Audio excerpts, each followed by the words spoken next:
بسم الله الرحمن الرحيم. Bismillahirrahmanirrahim. Assalamualaikum warahmatullahi wabarakatuh. Alhamdulillahi rabbil alamin. Alhamdulillahilladzi bi ni'matihi tatimmus shalihat. Asyhadu an la ilaha illallah wa asyhadu anna Muhammadan abduhu wa rasuluh. Allahumma salli wa sallim ala sayyidina Muhammad wa ala alihi wa sahbihi wa man tabi'ahum bi ihsanin ila yaumiddin. Qala rabbi israh li sadri wa yassir li amri wahlul 'uqdatan min lisani yafqahu qawli. Amma ba'd. Yang sama-sama kita hormati para senior kita, para pengurus profesional wilayah. Karena saya hadir berempat di sini, bukan berdua ya. Ada Pak Bendahara, Pak Mufid, ada Pak Tarsito sebagai ketua saya, dan ada Pak Nur Ahmad sebagai ketua klaster sekolah dan madrasah di Prowir. Jadi berempat.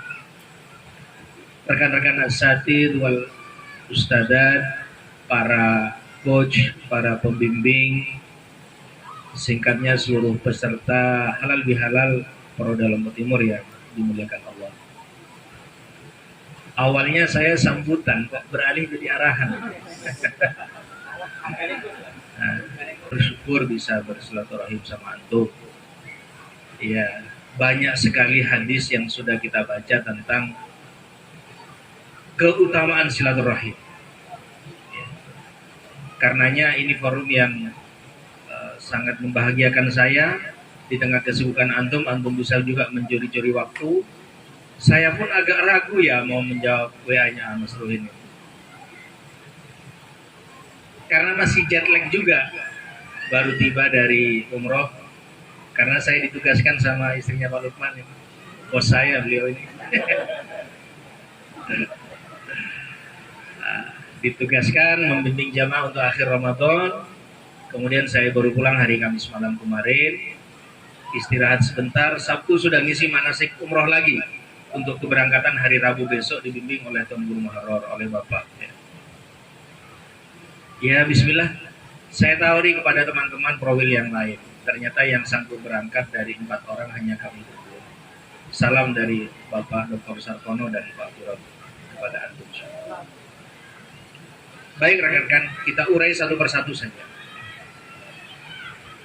Pertama, di akhir Ramadan kemarin ada pesan suara, voice note. Sudah sampai enggak ke antum? Dari Prof M. Ada yang sudah, ada yang belum? Gimana ini? Sudah semua? Sudah. Nah. Ya Allah. Ini Pak Rudi, kenapa kok bisa belum ini?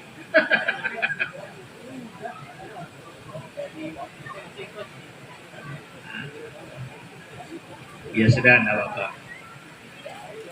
Jadi rekan-rekan, ini efek dari suasana ya. Jadi ketika kita ada pemisahan seperti itu, kemudian ada pandemi, kemudian ada beberapa lompatan-lompatan komunikasi lah saya bilang. Ketika kita menganggap mudah teknologi itu, maka jangan kemudian kita mudah-mudahkan sesuatu yang kita anggap penting. Beliau meminta kepada kita yang terkait dengan Ashrul Awakhir, 10 hari terakhir. Kita banyak-banyak diminta untuk memanjatkan doa terkait 4 hal. Tidak apa-apa, saya ulang pokok-pokoknya saja. Pertama, kita banyak berdoa semoga kita menjadi orang-orang yang qoribun ilallah. Ya. Kalau istilah beliau adalah center of gravity ya, dari ayat tentang saum ini. Ya ayyuhalladzina amanu kutiba alaikumusiyam kama kutiba alal ladzina min qablikum la'allakum tattaqun. Itu di ayat yang ke-186 kalau tidak salah di surat Al-Baqarah. Wa idza sa'alaka 'ibadi anni fa inni qarib. Ujibu da'watad da'i idza da'an falyastajibu li wal yu'minu bi la'allahum yarshudun. Kira-kira begitu. Ya ukuran kedekatan itu kan antum ya yang tahu. Baik, nanti saya sambung. Beliau minta doa yang kedua. Ada yang masih ingat apa pesan beliau?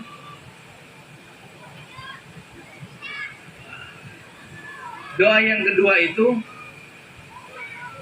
agar kita dimasukkan kepada orang-orang yang tetap ittiba dengan sunnah Rasulullah SAW. Dengan mengutip ayat Al-Quran yang sudah maklum di antara kita, in kuntum tuhibbunallah fattabi'uni. Jadi kalau ada orang yang mengaku mencintai Allah, maka ikutilah saya, kata Rasulullah. Yuhibbukumullah, niscaya Allah akan mencintai kalian. Nah, jadi kekuatan kita untuk ittiba'ur Rasul. Ketiga, mari kita banyak berdoa agar kita termasuk orang-orang yang masih masuk ke dalam barisan orang yang tetap berjuang di jalan Allah. Nah, ini menyitir salah satu ayat di surat As-Saff. Nah, tadi Pak Ketua P2KR sudah melaporkan, sudah ada penguatan terkait dengan kajian surat As-Saff. Online sudah kita ikuti dari Dr. Saiful Bahri, offline sudah diselenggarakan 2 kali. Pertanyaan saya,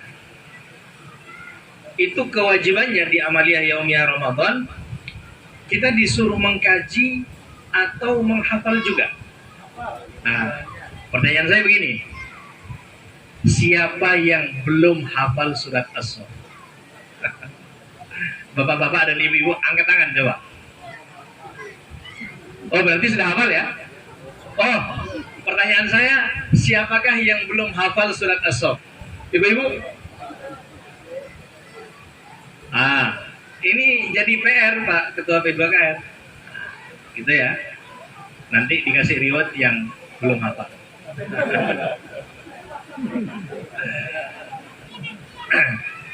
Baik.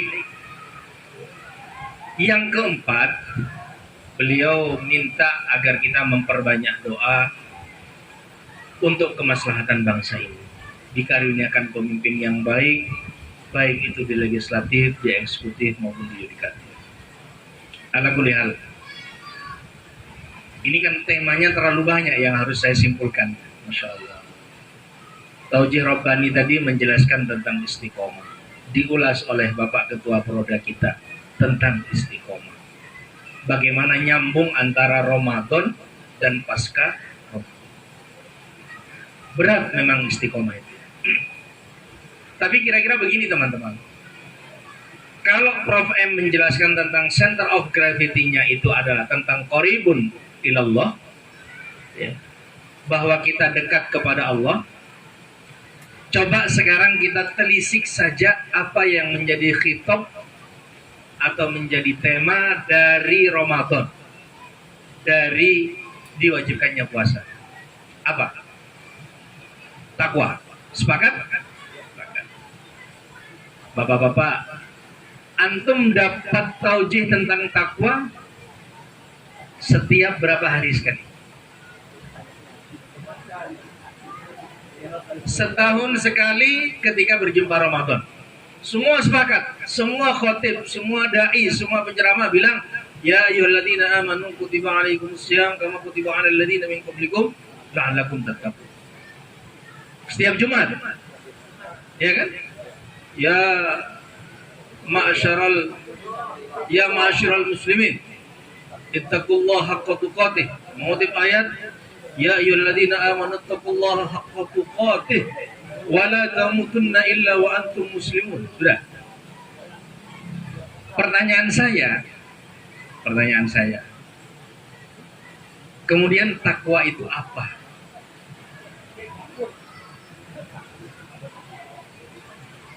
Secara bahasa antum bisa ngaji nanti kepada para tuan guru kita dan seterusnya.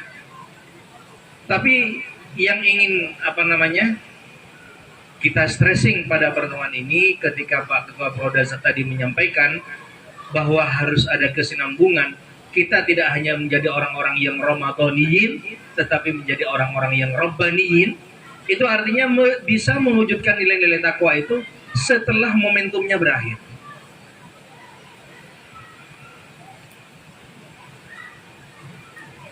Terus takwa itu apa? Kan Pak Mahfud MD yang lagi viral itu dalam khutbahnya juga menjelaskan ya. Ini adalah sesuatu yang bersifat abstrak, perintahnya banyak. Rasulullah itu hanya menyebut at-taqwa hahuna. Sudah selesai, hanya menunjuk kepada dada beliau. Di hati lah kira-kira kurang lebih. Takwa itu di sini. Bagaimana kemudian implementasinya? Para sahabat pun kemudian memberikan interpretasi masing-masing. Para ulama a'immatul ulama itu memberikan tafsir masing-masing. Yang paling sering dijelaskan oleh para khatib kita kan imtithalul awamir wajtinabun nawahi. Kemudian dialog antara Sayyidina Umar dengan Ubay bin Ka'ab. Tanya Umar, ya Ubay, bagaimana menurut kamu tentang takwa? Wahai Umar, kamu pernah tidak berjalan dalam suasana yang gelap gulita atau berada dalam suasana yang banyak duri? Bagaimana sikap kamu? Ya, saya berhati-hati. Itulah takwa, kata Ubay. Semua memberikan interpretasinya masing-masing. Inilah yang kemudian kalau kita gabungkan tadi center of gravity tadi, takwa dengan qoribun minallah, itulah yang menjadi jawaban. Sampai di hari yang ke-25 itu saya ikut pengajian di Masjidil Haram. Ada yang bertanya kepada pada Syekh itu, ya Syekh, ayul a'mali afdal fi Ramadan atau fi asril awakhir fi Ramadan. Jadi apa kira-kira yang amal yang terbaik di bulan Ramadan? Karena para salafus saleh itu memberikan contoh berbeda-beda. Ada yang qiyam Ramadan karena hadis man qama Ramadan imanan wa ihtisaban. Ada yang tilawatul Quran dan seterusnya. Tapi Syekh itu menjawab sebagaimana hadis, sebagaimana ayat la'allakum tattaqun dan penjelasan Rasulullah itu at-taqwa hahuna, maka amal yang paling baik itu adalah amaliyah qalbiyah, kata beliau. Amal hati. Nah, sehingga inilah yang barangkali menjadi renungan kita rekan-rekan sekalian. Antum dalam menyusun program, membuat planning, membuat roadmap, itu kan kadang-kadang sudah bagus ya di atas kertas. Ya. Selanjutnya, wasyawirhum fil amri fa idza azamta fatawakkal 'ala Allah. Tawakal itu adalah tergantung dari kualitas takwa antum. Tawakal itu tergantung dari qoribun ilallah, jadi kedekatan antum pada Allah Subhanahu wa taala. Nah, ini yang kira-kira menjadi stressing dari kami, dan mudah-mudahan suasana yang berbeda dibanding dengan 2 atau 3 tahun yang lalu, atau mungkin yang bernostalgia dengan 10 dan 20 tahun yang lalu, tidak menjadikan antum kehilangan modal yang paling utama. Apa? Takwa. Fatazawwadu fa inna khairuz zad at-taqwa. Mau dipisah kamar, mau dipisah kegiatan, mau bermodel kegiatan yang bagaimana, mau berkontribusi yang mana, kalau bekalnya takwa, insya Allah Allah yang menjaga. Innallaha ma'alladzina taqaw walladzina hum muhsinun. Jadi ma'iyatullah itu kepada orang-orang yang bertakwa dan selalu berbuat baik. Innallaha ma'alladzina taqaw walladzina hum muhsinun. Jadi ini saja rekan-rekan sekalian. Saya berterima kasih sekali lagi atas capaian antum, dan mudah-mudahan capaian itu nanti bisa diperluas. Jadi kalau pusat kegiatannya selama ini dikerjakan oleh Proda, nanti harus oleh lembaga-lembaga yang ada di bawah binaan Proda. Jadi itikafnya diperluas, capaian siswanya diperluas, program P2KR-nya juga diperluas, dan seterusnya. Ini harapan kami sehingga kebaikan ini yang terus berlomba dan bersaing dengan kebatilan itu menjadi sesuatu yang niscaya, yang tetap dipegang oleh kita dan anak cucu kita. Demikian saja yang bisa saya sampaikan. Mohon maaf kalau ada sesuatu yang kurang. Mudah-mudahan Allah senantiasa menjaga keimanan dan ketakwaan di hati-hati kita, sehingga betul menjadikan itu sebagai bekal terbaik, hak qotih yang disenandungkan oleh setiap khotib pada setiap hari Jumat itu betul-betul kita ketabahan. Wallahu taala a'lam bissawab. Billahi taufiq wal hidayah wa ridha wal inayah. Assalamualaikum warahmatullahi wabarakatuh.